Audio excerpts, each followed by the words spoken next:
Have you ever felt like people know exactly how to push your buttons? Like your peace depends on how others behave? Well, it doesn't have to be that way. Imagine moving through life untouched by negativity, calm in the middle of chaos. This video will show you how to become that person, the one who never gets angry or bothered, no matter what anyone says or does. Let's dive in. Most people live at the mercy of their emotions. They feel something and instantly react like puppets on strings, controlled by every word, every glance, every opinion tossed their way. But the truth is, emotions are not commands. They're just signals. And if you can learn to observe them rather than obey them, you unlock a level of power most never reach. Emotional detachment doesn't mean you don't care. It means you care wisely. It means you stop letting every rude comment, every passive-aggressive remark, every moment of disrespect pull you out of your own frame. Instead of saying, "How could they do that to me?" you start saying, "Interesting. That says more about them than it does about me." When you begin to watch your own mind, really watch it, you notice something incredible. Emotions come and go like waves. One moment you're angry. 5 minutes later you're distracted. 10 minutes after that you're laughing at a meme. The emotion was never permanent, it only felt that way because you gave it your full identity. But if you simply wait, breathe, and observe, it passes. Always. This is the art of detachment. Not coldness, not numbness, but clarity. You become like a calm lake, deep, still, unaffected by every breeze that passes. People will try to provoke you, to get a reaction, to see if they can shake you. And when you stay calm, not because you're suppressing it, but because you truly don't need to respond, that's when you win. Not over them, but over yourself. Most anger is the result of taking things personally. But the moment you realize that most people are projecting their own insecurities, fears, or frustrations, you stop internalizing it. You stop making their chaos your responsibility. And that freedom, that's priceless. The discipline comes from practice. It's not instant. You'll still get triggered sometimes. But every time you pause instead of explode, every time you reflect instead of react, you're training a new response. You're reprogramming your nervous system to stay steady in storms. And with time, those storms don't even touch you. Emotional detachment is emotional mastery. And emotional mastery is freedom. Not because the world becomes easier, but because you become unshakable. And when you reach that place, no one, not their words, their actions, or their judgment can take you out of alignment with your peace. What bothers you often isn't what was said or done, it's how you choose to interpret it. Two people can face the same situation and walk away with completely different emotions. One feels insulted. The other feels nothing. Why? Perspective. It's not the event itself that creates your emotional reaction, it's the meaning you assign to it. When someone speaks to you with disrespect, your initial instinct might be to get defensive. But pause for a moment and ask yourself, what must be going on in their world for them to act that way? Happy people don't belittle others. Secure people don't go out of their way to trigger reactions. The way people treat you is often just a reflection of how they feel about themselves. Understanding this shifts everything. You stop seeing attacks, you start seeing pain disguised as pride. Perspective is like a mental filter. If you train your mind to default to understanding instead of ego, compassion instead of conflict, you begin to realize that most people are not trying to hurt you, they're trying to cope with their own struggles. And even when someone is trying to get under your skin, recognizing that desperation for attention or control makes it lose its power over you, you no longer feed it. You no longer react. Imagine carrying a lens that softens every sharp edge life throws at you. You still see the world clearly, but without the distortion of ego or emotional baggage. That lens is perspective. And it gives you options.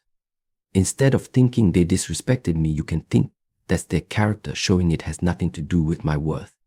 Instead of saying, why do they treat me this way? You start asking, why should I give their actions the power to define my peace? It's not about being passive. It's about choosing power over drama. When you shift your perspective, you don't become weak, you become wise. You save your energy for what actually matters. You no longer burn out from fighting every battle that was never yours to begin with. Perspective also creates emotional distance. That doesn't mean you're detached from life, it means you see life with clarity. You're no longer trapped in reactive mode. You choose your response from a higher state of awareness. And that, more than anything, is the key to lasting peace. When you understand perspective, you understand people. And when you understand people, you no longer feel controlled by them. You gain the ability to rise above, not because you're better, but because you're free. There's a space between what happens to you and how you respond. In that space lives your power. Most people never use it. They move straight from trigger to reaction, from insult to argument, from frustration to outburst like a reflex they never question. But the moment you learn to pause, everything changes.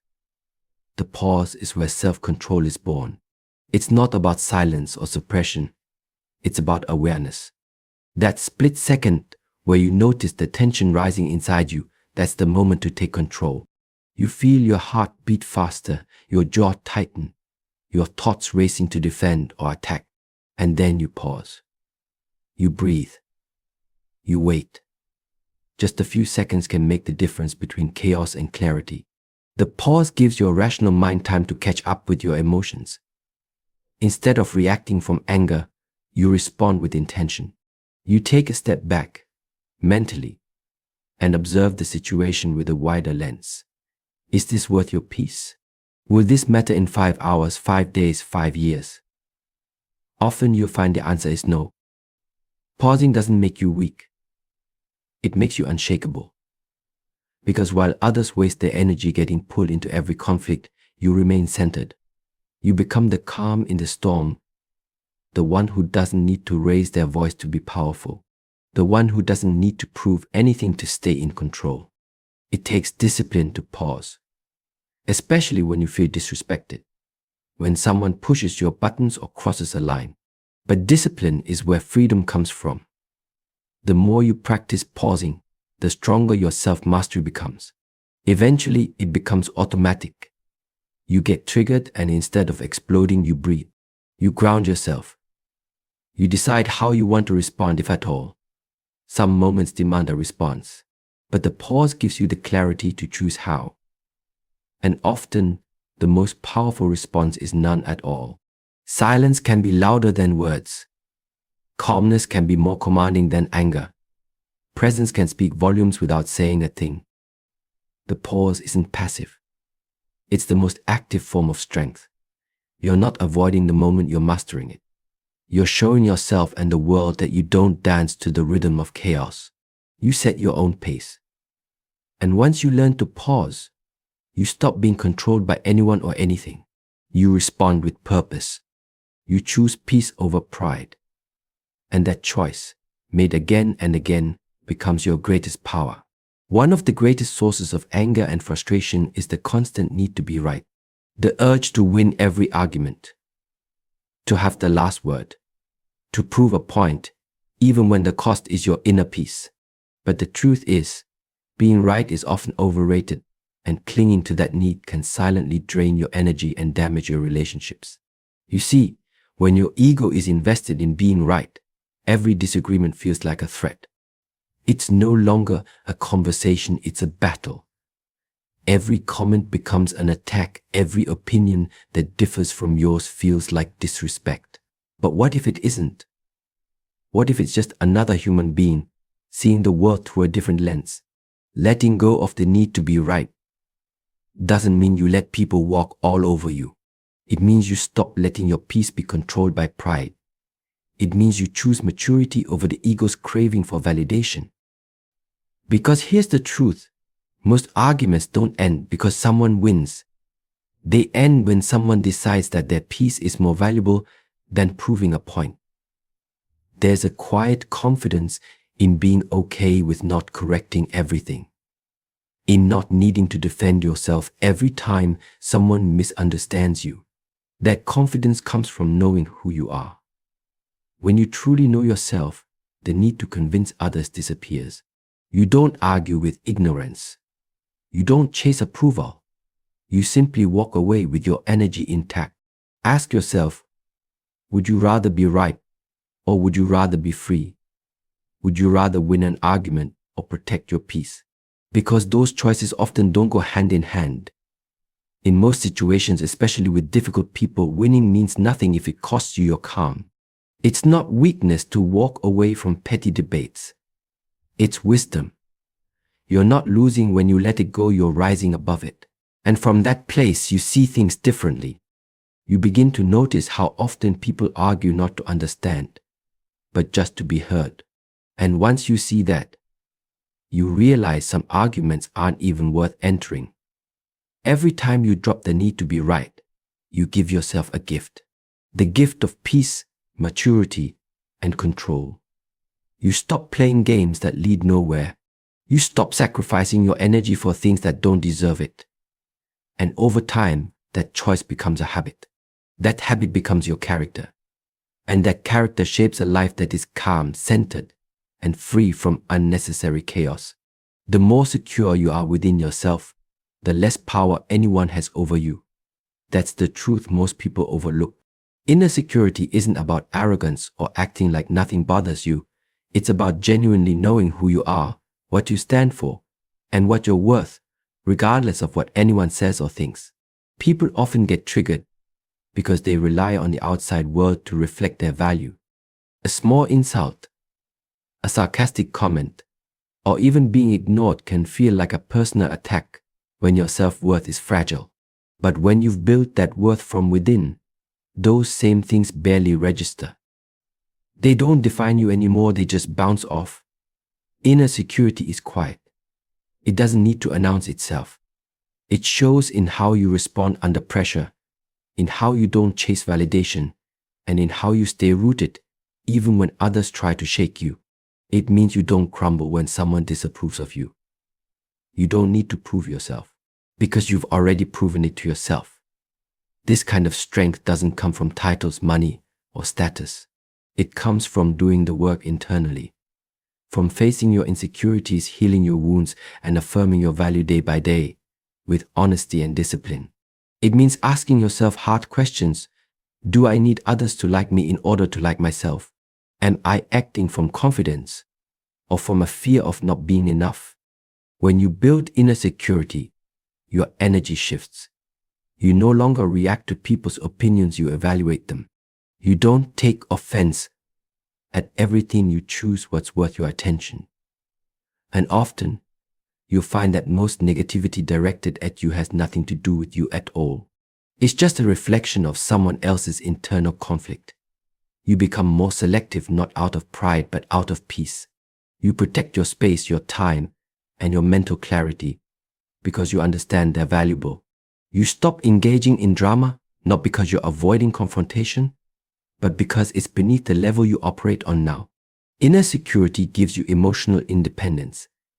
It allows you to be kind without being weak and assertive without being defensive. It's what makes you unshakable, because when everything else is loud and chaotic, you stay grounded in something deeper. No one can take away what you build on the inside. That's your true power. And once you find it, you stop being bothered by things that used to ruin your whole day. You carry your peace with you, and nothing external gets to touch it.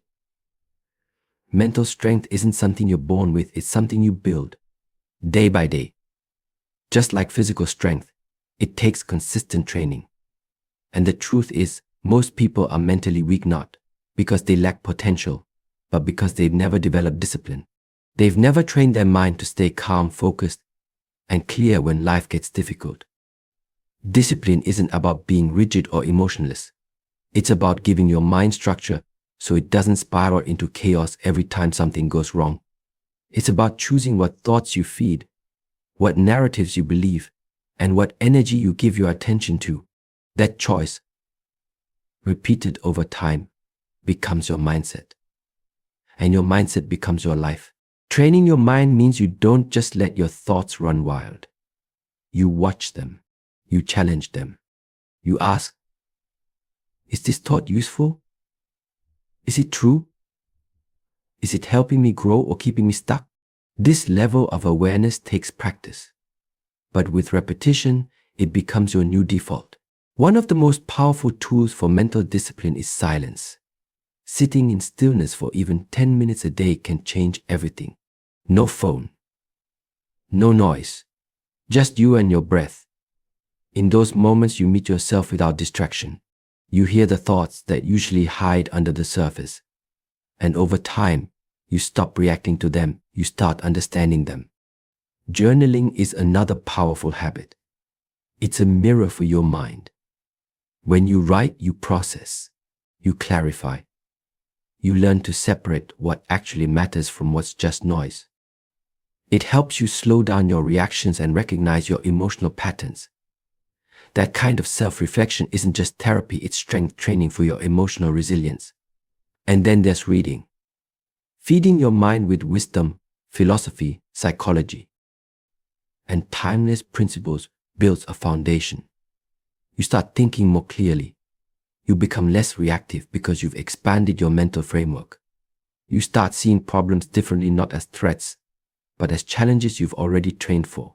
None of this happens overnight. Mental discipline is built like a muscle. You show up every day. Some days it's easy. Some days it's not. But you keep showing up. That consistency is what separates the calm from the chaotic, the grounded from the easily shaken. A strong mind doesn't mean you never feel anger, fear, or sadness. It means those emotions don't control you. They pass through, but they don't take over. Because you've trained. You've built a mind that doesn't crumble under pressure. A mind that chooses peace over panic and intention over impulse. That kind of mind can face anything and remain unbothered. In the end, staying unbothered isn't about avoiding people or suppressing emotions, it's about mastering yourself. When you build inner peace, emotional discipline, and the power to pause, no one can pull you out of alignment. You stop reacting to everything and start choosing your response. That's real strength. That's freedom. And it's something you create every single day.